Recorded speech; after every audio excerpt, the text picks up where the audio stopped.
We are faced with choices almost every minute of every day. To open a document to take notes on this book, I had to choose whether or not I wanted to use a template. A few seconds ago, you made the choice to watch or read this book summary. Some choices you make are mundane, like the ones I just described. Some of the choices you'll make are literally the difference between life and death, just as Stephen Callahan found out when he was alone on a raft in the ocean for 76 long and terrifying days. He had made the choice to live rather than to give up and die. Sheena Iyengar takes us on a fascinating journey about how we can learn to make better choices. We'll explore the assumptions we make about choice and how it differs depending on the culture and the context the choice is made in. Buckle your seatbelts and get ready for a roller coaster ride through the fascinating world of choice. What is choice? This seems like a question that should be answered in an undergraduate philosophy class at a liberal arts college.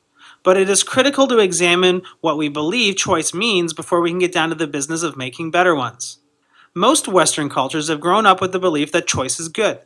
How else do you explain the thousands of different choices available to us at the grocery store alone? However, choice isn't always a good thing.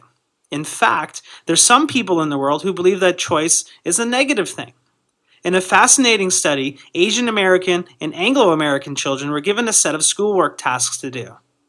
The study concluded that the Asian American children did much better when they believed that they were doing what their mothers had picked out for them to do, and the Anglo American children did much better on tasks where they felt they had the power to choose themselves. In a similar study, a group of Asian and American students were asked to list what choices they'd made during a typical day. The American students listed 50% more choices, including things like brushing their teeth and putting the alarm clock on snooze as choices. So what does this say about choice? How you see the world greatly determines how your story plays out. This might seem like a small matter, but in reality, it can make all the difference. For instance, how many times have you heard somebody complain that they were stuck in a terrible job? That person is likely to stay in that job, or a similar one, for the rest of their life, living for the weekend until they're 6 feet underground. Another person might look at that situation and say, I don't like my job right now, but today I'm going to look for another one. How do we make choices? So now you're aware that we choose what we view as our choices. So let's move on to how we make those choices. The first thing to understand is that we have two systems available to us to make choices. The first one is the automatic system, which operates effortlessly and subconsciously. Because it never turns off and it runs on emotion, it's always there, influencing our decisions. It's the system that tells us that an approaching lion might be hazardous to our health. And it's also the system that tells us that a can of Coca-Cola on the table would taste really good right about now. The second system is our reflective system, which we need to consciously tap into. It's the system that brings logic and reason into our lives. When these two systems come up with the same answer, well, life is good. In the case of the approaching lion, it comes up with the same answer. We need to get the hell out of here. However, with the Coca-Cola, if you happen to like it, of course, you'll probably have a conflict to resolve. On the one hand, they'll taste great and probably quench your thirst immediately. However, your reflective system will tell you that it's filled with empty calories, you'll have a sugar rush in about 30 minutes from now, and it'll rot your teeth and give you cavities. In an incredible study, children who are able to listen to the reflective system and exhibit self-control have stronger relationships as adults, better coping skills, and they scored an average of 200 points better on their SATs. As Iyengar puts it, they seem to be healthier, wealthier, and wiser. So, when you're making choices, remember to tap into the reflective part of your brain to make sure you aren't doing something that you'll later regret. Just be careful, though, because it has also been proven that you and I are horrible judges of what will make us happy in the future. So remember to ask yourself whether or not the choice your reflective system is telling you to make will actually make you happy. The 4 missteps we all make. The choices we make are so numerous that it would be easy to get overwhelmed by it. In response to that, we develop shortcuts for making some decisions. Some people would call them rules of thumb. People with more degrees than you and I would call them heuristics. There are 4 common ways in which we can create these shortcuts for ourselves. Unfortunately, they can often lead us astray, so learn these and then be aware of them when you're making decisions. The first shortcut is that of availability. The information that is stored in our brain has an enormous effect in how we make decisions. And the information that gets stored in our brains the most is the information that is filled with emotion and excites our senses. You've probably heard this before, but think about it this way. If the stuff that gets us excited and emotional is the only stuff that's available, there's a whole slew of other information that we decide not to store in our memory, which means that our memory is a skewed version of reality. For example, pretend that you want to remember your colleague's favorite shirt color so you can buy them an appropriate gift.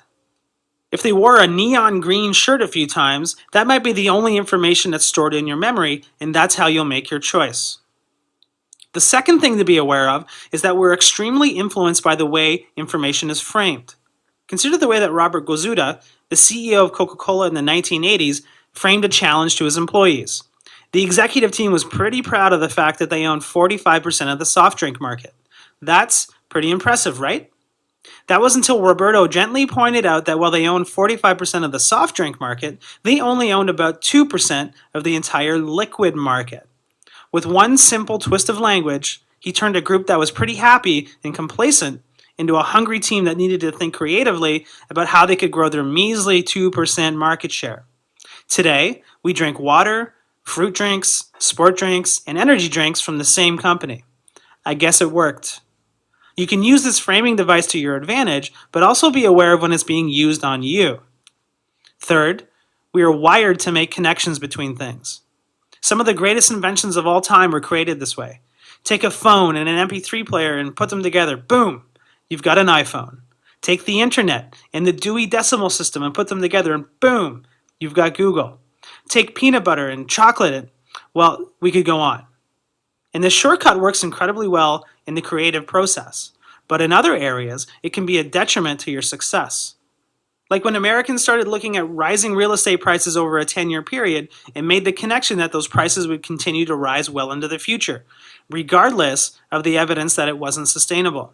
So, check in and make sure that you're not basing the most important decisions in your life on assumptions that go unchecked. Lastly, we also take the shortcut of seeking out information that supports our point of view that we've already decided on.